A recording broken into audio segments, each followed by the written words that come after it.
One of the things that I have realized is that most people don't actually need a glow up, they need a foundation.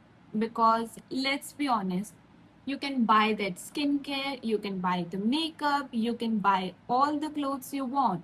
But if you are still sleeping 4 hours a night, eating a random meal, you are constantly stressed and exhausted, then none of it is going to work. And how do I know all of this? Because as always, I have been there. For years that I thought I needed extra motivation, I need more discipline in my life, I need more products, when actually all I needed was to fix my basics first. Let's talk about sleep, not because it's trending, but because it is powerful. So, if you are still sleeping 5 hours a night and then wondering why your skin look dull, your eyes look tired, you can't focus all day, or why you are emotional all the time, why you are craving sugar, then the answer might not be another serum. The answer might be a few extra hours of sleep. Now, for this, I need you to search some things real quick. Forget it. I'll help. Hold on. Let me get my laptop away. I do trust you guys, but yeah, I want to make your work easy and quick. So I'll be searching it right now. And you just have to think about yourself because everybody is going to need different levels or different hours of sleep, right? What works for me might not work for you, and vice versa. So, when it comes to sleep, I want you to first learn about biological clock, what it is, and then learn about circadian rhythm, that is basically our internal clock, which basically tells our body when to produce which hormone. Okay, so the moment we wake up, because there is a lot of light, then our brain sends a signal that it's time to wake up and get going, and we have to do all the certain tasks which are assigned for the day. Same way, when it's dark, our brain gives all the signals to our body that it's time to rest. Let's release some melatonin and let's just sleep. This is why you should never use phone at late night, because your brain thinks that it is still daytime and then you are going to have difficulty sleeping. And trust me, it is like a domino effect. Okay, one thing is gonna give rise to another one. After that, please learn a little bit about sleep pressure. It is your sleep battery. The longer you are awake, the more sleep pressure builds. So, if you think that you wake up in the morning and you can go on and on till the night, then it's very good. But if you guys think that you have an energy crash, like me, I usually get very, very lazy after lunch or after like 3 p.m. something. I need a power nap at that time and it works wonderful for me. So if it works for you guys, a 15-20 minute nap is going to do you more benefit than harm. Okay. And then another thing is the sleep cycles. Okay. During sleep, your brain cycles through stages. I don't know if you can hear or not. There are like a lot of birds chirping right now. And it's so cute and annoying at the same time, because when I started recording, it was all like pin drop silence, and now suddenly I don't know what happened to all of them. Okay, I just concise it for you guys. It's basically like you are going to have a sleep cycle of 90 minutes. That's roughly 1.5 hour. And in that, you are going to have light sleep, then deep sleep, where you are going to get the physical recovery, and then REM sleep, basically where all the dreaming, learning, and memory, all these things happen. Okay, so a typical night contains of 4 or 6 of these cycles. On an average, adults need 7 to 9 hours of sleep per night, but some function well at 6.5 hours. Other genuinely need 9 hours. Now the question arises, how are you going to find that sweet spot between 6.5 and 9 hours? What is going to work for you? So what are you going to do is, step one, for the next 2 weeks, I want you to wake up to no alarms if possible and have same bedtime every night, no caffeine in the afternoon. Step two, you are going to track that when are you naturally waking up? How are your energy levels? What mood are you in? And how is your focus? What is your retention power? Things like that. Step three, to look for the patterns, okay? For the amount at which you constantly wake up without any alarm and feel alert is usually close to your true sleep requirement. Search about these things, about the circadian rhythm, about the sleep cycles. See how you are sleeping for like the next 1 week, 2 week, get the data and then find some pattern, and then you are going to find a sweet spot for yourself, which amount of sleep works best for you, what timing works best for you, and trust me, it's going to help you so much in the long run. Half of my battle is won if I had like a good night's sleep. I'm going to wake up happy, I'm going to greet everybody, and I'm going to be very, very, very motivated and optimistic about the day. Now, on the contrary, if I didn't had a nice sleep, then no matter how much nice day I have ahead, I'll be grumpy, I'll be irritated, I'll be angry and stressed out. One thing that I stopped doing was forcing myself to fit into somebody else's schedule. Because let's be honest, not everybody needs to wake up at 5 a.m., not everyone needs to have a 10-step morning routine. So instead of copying someone else's routine, build one that works for your life, because consistency beats perfection in the long run. And as I say, that the best beauty treatment is still free, it is sleep. This is where a lot of girls get stuck. We eat for the weight, we eat for the aesthetics, we eat for that number on the scale. But very few actually eat for the energy. And that's the mistake.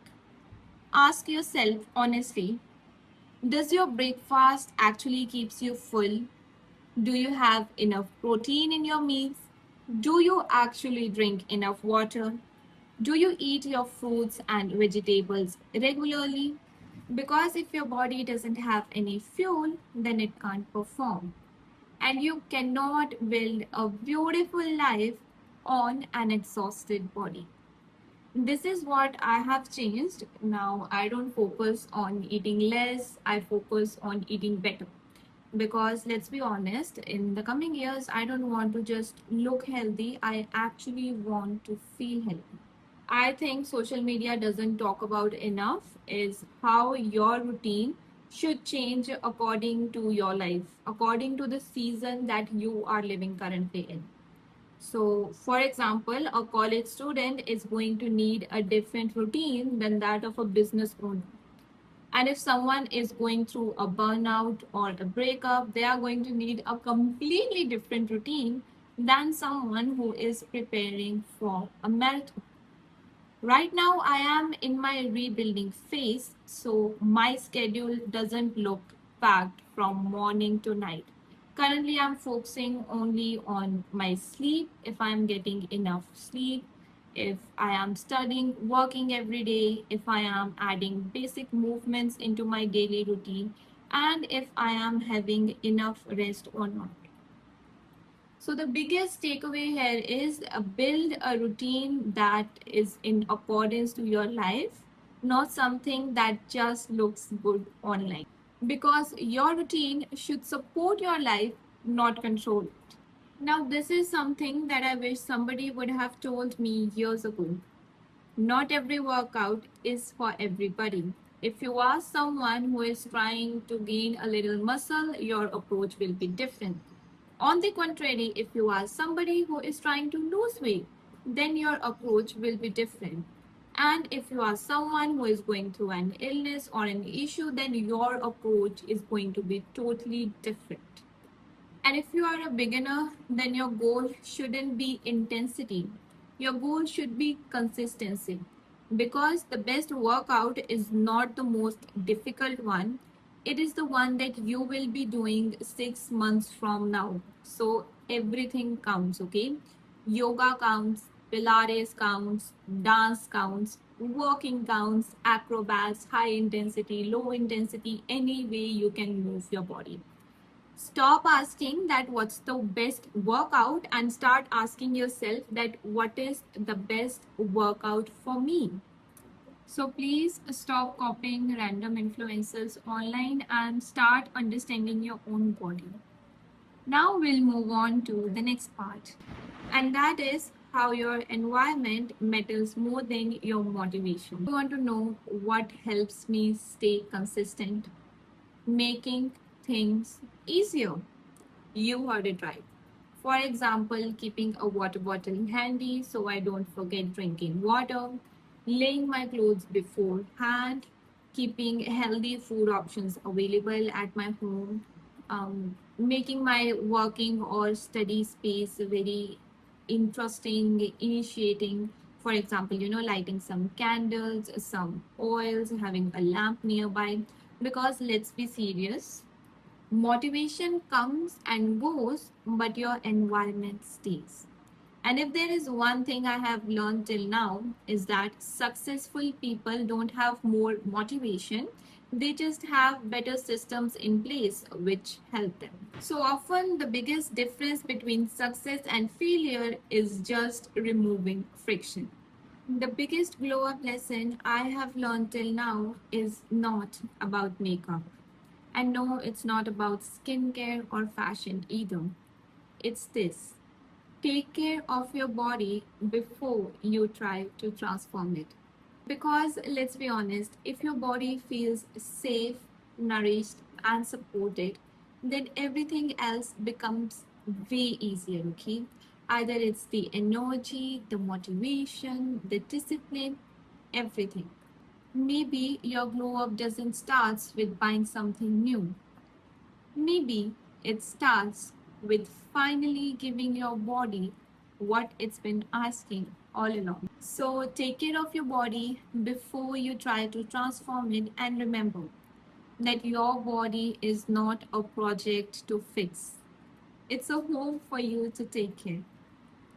Now, before we talk about makeup, skincare, clothes, or any of the other visible parts of the glow up, I want to talk about something which is even more important than these, and it's your health. Because sometimes it's not just you being lazy, sometimes your body is literally trying to tell you something. Either it is low energy, constant fatigue, a hair fall, mood swings, irritation that you feel without any particular reason every day. This is not something that we should ignore. So, in the next video, we are going to talk about gut health, food sensitivities, nutrition deficiencies, and how just knowing about your health could be the most underrated glow up tips of all. Because sometimes the glow up that you are chasing isn't in your makeup bag, it's in your health. And that brings us to the end of this video. So happy that it got completed because it's such a hot day today. And it was so difficult for me to get myself out of the bed and, do all this script and shoot and plan everything. I mean, like, it does look like just a 20-minute video, but it took me more than 1 hour to shoot. We are done, and I'll see you again in the next video. And this is something which excites me the most because I love learning about new things. I love researching about different topics. So every time when I am making a video for you guys, I try my really, really level best that I can bring you the best tips that you can use in your daily life. And during that process, it actually helps me learn a lot of new things. I'll see you super soon in the next video. You can watch any of my videos that I have posted before, or you can actually go and do the homework that I told you to do, okay? Go check your sleep cycles, and I want results. So yeah, this was it. I'll see you soon. Take care. Bye bye. Bye. Bye.